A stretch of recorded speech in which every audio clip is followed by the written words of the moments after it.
Sesaat lagi Anda akan mendengarkan program Renungan Sahabat Seperjalanan bersama Pendeta Wendy Pratama. Selamat mendengarkan.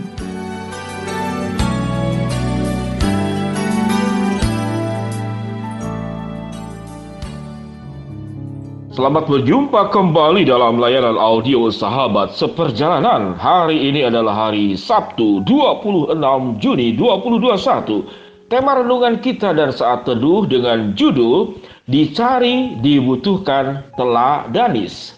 Dicari dibutuhkan teladanis, orang-orang yang bisa memberikan teladan dalam kehidupan. Firman Tuhan terambil dalam 1 Petrus pasal yang kedua, ayat ke-21, demikian bunyi firman Tuhan. Sebab itulah kamu dipanggil, karena Kristus pun telah menderita untuk kamu dan telah meninggalkan teladan bagimu, supaya kamu mengikuti jejaknya. Mari kita berdoa. Bapa yang di dalam sorga, di saat-saat kondisi pandemik yang semakin meningkat, merajalela kemana-mana, dan lapisan-lapisan yang terkena semakin dekat, bahkan anggota keluarga kita sendiri, orang yang kami cintai, orang tua kami, suami, istri, anak-anak, mertua, pegawai, terkena COVID.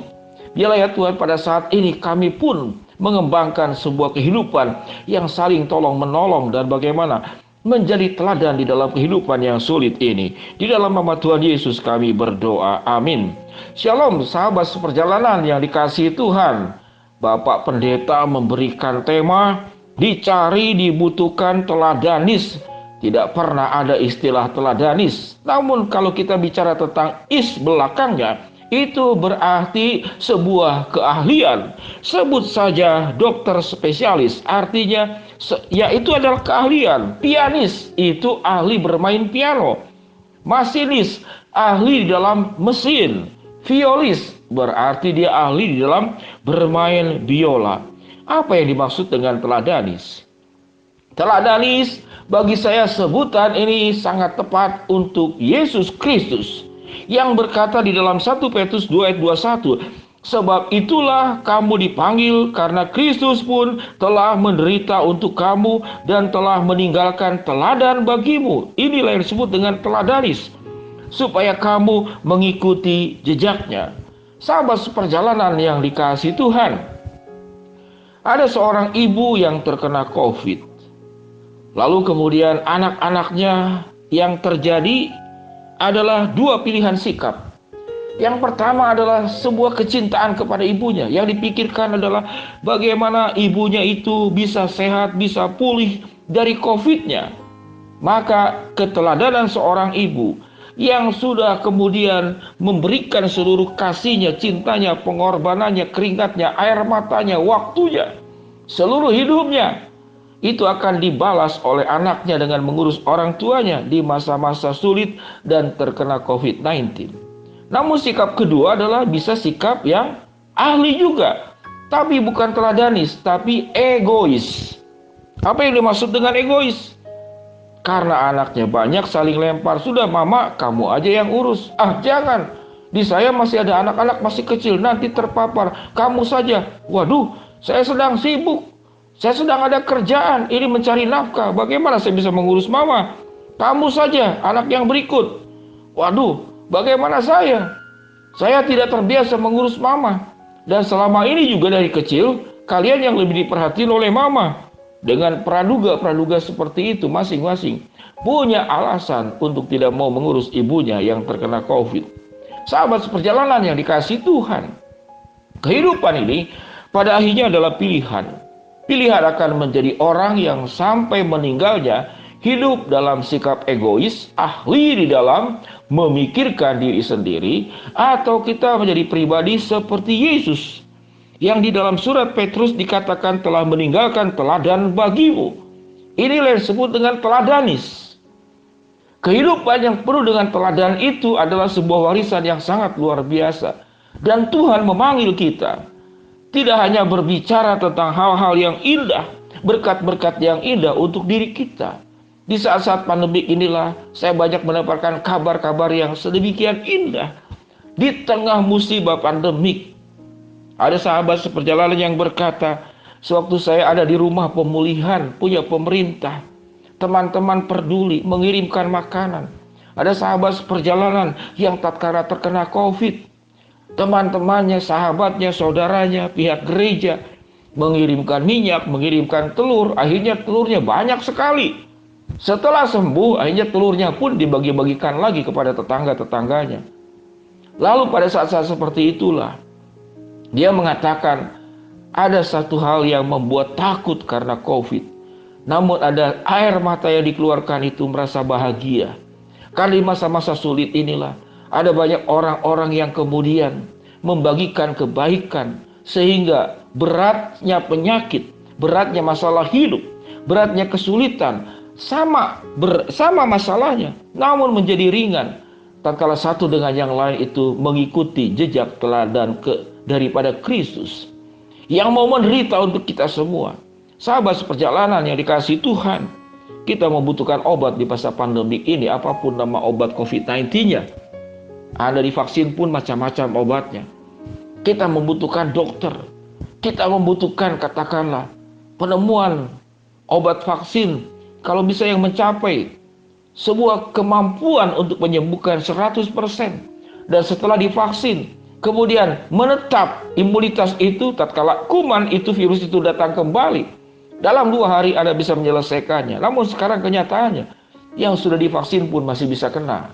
Sahabat seperjalanan yang dikasihi Tuhan, bagaimana kita mempermudah kesusahan hidup ini? Bagaimana kita membuat yang berat ini menjadi ringan? Bagaimana kita merubah kepedihan ini menjadi sebuah sukacita?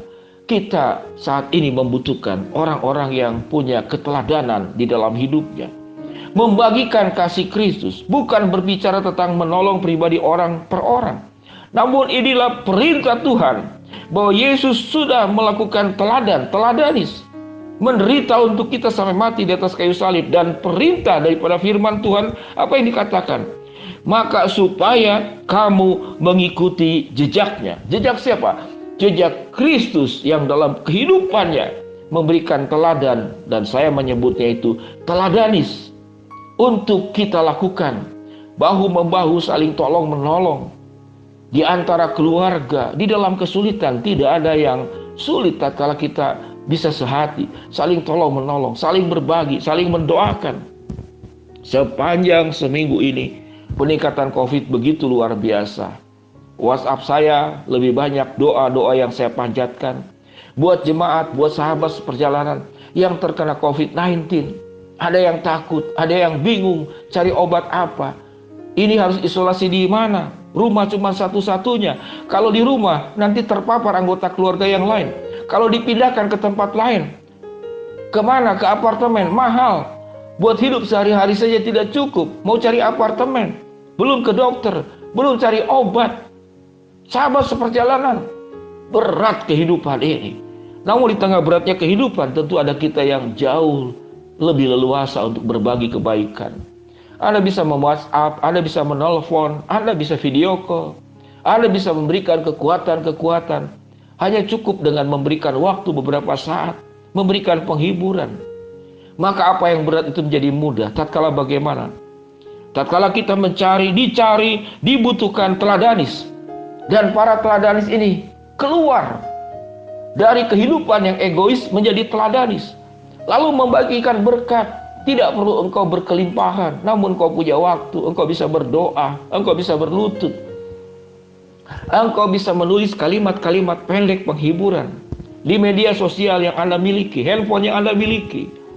Maka saat ini dicari dan dibutuhkan teladanis untuk memberkati orang-orang yang kesusahan.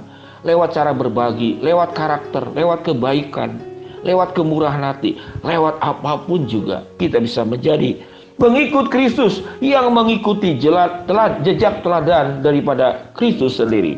Mari kita berdoa. Bapa yang di dalam sorga, hamba-Mu berdoa ya Tuhan buat sahabat seperjalanan yang jualan mie yang kemudian sepi luar biasa. Bila ya Tuhan akan memberikan kelancaran di dalam usaha ini dan tetap kuat. Hamba-Mu juga berdoa untuk salah satu keluarga tatkala ekonomi semakin sulit, anaknya bermimpi untuk bisa kuliah ke luar negeri. Biarlah anaknya juga bisa memahami akan kondisi kesulitan ekonomi keluarga untuk bisa menyesuaikan dan tidak memaksakan untuk kuliah ke tempat yang jauh dan membutuhkan biaya yang besar. Hamba-Mu juga ya Tuhan berdoa untuk sahabat seperjalanan yang memiliki hutang yang tidak terbayar. Kami percaya Tuhan akan membukakan jalan. Buat sahabat seperjalanan juga, karena kondisi ekonomi, memang punya rumah dan rumahnya akan dijual, dan terus mendoakan, Pak Pendeta tolong doakan agar rumah saya bisa terjual.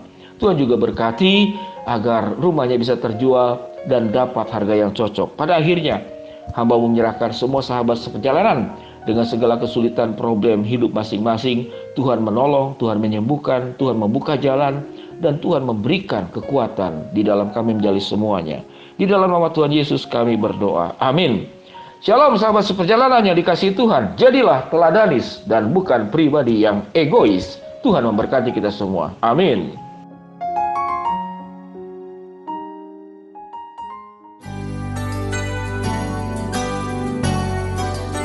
Anda baru saja mendengarkan program Renungan Sahabat Seperjalanan bersama Pendeta Wendy Pratama. Terima kasih atas perhatian Anda. Tuhan Yesus memberkati.